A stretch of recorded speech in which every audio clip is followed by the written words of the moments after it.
After reading the notice, I went fuming to my room. And what do you mean by fuming? Fuming means boiling. I was furious. That is what it means. I decided to inform the topmost person in Telco's management about the injustice the company was perpetrating. So she wanted to inform the topmost person, could be the chairperson, the chairman of the company, about the injustice the company was perpetrating. Perpetrating means continuing. I got a postcard and started to write, but there was a problem. I did not know who headed Telco. So Telco, as I've already told you, is a branch, is a part of the Tata Groups, okay, which is now known as Tata Motors. And she thought that it must be one of the Tatas, okay, and she knew JRT Tata. I knew JRT Tata was the head of the Tata Groups. I had seen his pictures in the newspapers. Actually, Sumant Mulgokar was the company's chairman then. So JRT Tata is actually the fourth chairman of the Tata Group. Okay, but then at that time, Tata Motors, or Telco as it was known then, was under Sumant Mulgokar. Okay. Now you must be familiar with Sumant Molgokar.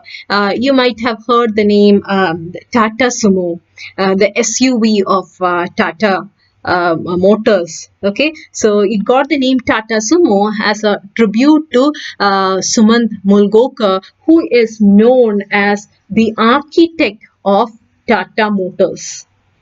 So that is how the name Tata Sumo came. Okay. Let's move on to the next slide. I took the card, addressing it to JRD, and started writing. So she thought that it was headed, Tata Motors was headed by JRD, and started writing. To this day, I remember clearly what I wrote. The great Tatas have always been pioneers. And who do you call a pioneer? A pioneer is a person who is the first to explore, or it can be to explore a new country. Okay, and we call such a person as a pioneer, someone who is a first in any field. You call a pioneer. So where are we? Yes, here we have the word pioneers. They are the people who started the basic infrastructure industries. What do you mean by infrastructure? Infrastructure meaning the physical structure, the base. So the infrastructure industries in India, it was initiated by the Tata Group, such as the iron and steel, chemicals, textiles, and locomotives, the engines. They have cared for higher education in India since 1900. As I've already told you, the Indian Institute of Science itself was co-founded by the Tata Group, sorry. And they were responsible for the establishment of Indian Institute of Science. Fortunately, I studied there. But I'm surprised how a company such as Telco is discriminating on the basis of gender. So that was a shock for her. She did not think that she herself is a student of Indian Institute of Science, co-founded by Tata Group, and then she sees Telco showing discrimination against women. I posted the letter and forgot about it. Less than 10 days later, I received a telegram stating that I had to appear for an interview at Telco's Pune facility at the company's expense. I was taken aback by the telegram. My hostel mate told me I should use the opportunity to go to Pune free of cost and buy them the famous Pune saris for cheap. I collected rupees 30 each from everyone who wanted a sari. When I look back, I feel like laughing at the reasons for my going. But back then, they seemed good enough to make the trip. So see the reason why she decided to appear for the interview, because she knows that because Pune saris are very cheap and famous, and she had promised her friends to buy saris for each of them. So she decided to go to Pune. That was her reason for going. But then, when she looks back, she feels that that was a good enough to undertake this trip. It was my first visit to Pune, and I immediately fell in love with the city. So that is how her association with Pune started. To this day, it remains dear to me. I feel as much at home in Pune as I do in Hubli, my hometown. Now, Hubli is a state it is in the state of Karnataka. That is where Miss Murthy belongs. The place changed my life in so many ways. So she became a different person after she started working in telco, and let us see how that happened. Now, going to the interview, let's see that incident. As directed, I went to Telco's Pimpri office for the interview. Now, Pimpri is the extended city limits of Pune. There were six people on the panel, and I realized that this was serious business. "This is the girl who wrote to JRD," I heard somebody whisper as soon as I entered the room. By then, I knew for sure that I would not get the job.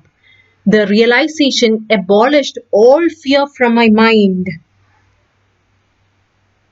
So I was rather cool while the interview was being conducted. So she says that the realization abolished meaning it put an end. Here you have the word abolished. Yes, it put all fears away from my mind. That is what she says, because as soon as she entered, she heard someone saying, "This is the girl who wrote to JRD." So she felt that they might be a kind of prejudiced against her, or will be angered by what she has done, and therefore they're not going to give her a job at all, and this is just for namesake. That is what she felt.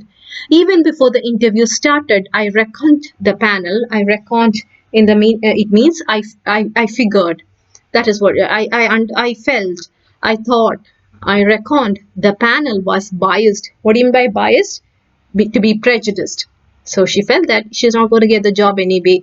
Okay, they have already decided not to give her the job, and this is just for just a namesake interview, because she had sent them a letter. So I told them rather impolitely, "I hope this is only a technical interview. This is only for namesake. I know that."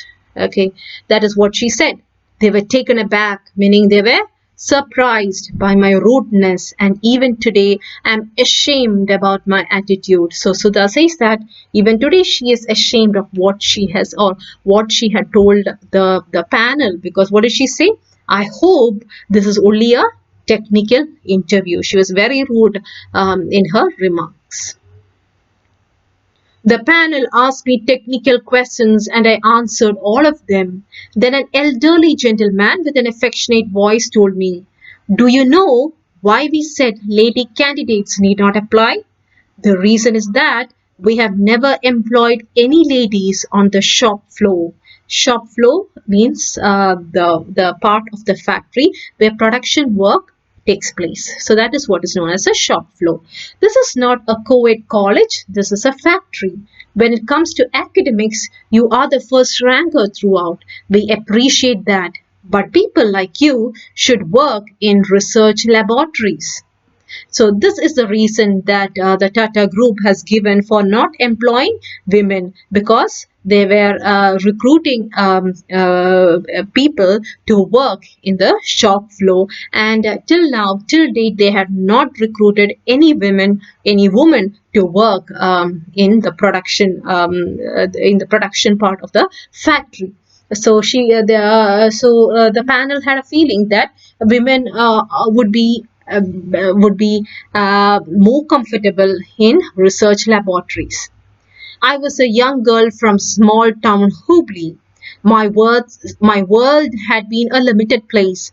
I did not know the ways of large corporate houses and their difficulties, so I answered, But you must start somewhere, otherwise no woman will be able to work in your factories. So that's a very important point there.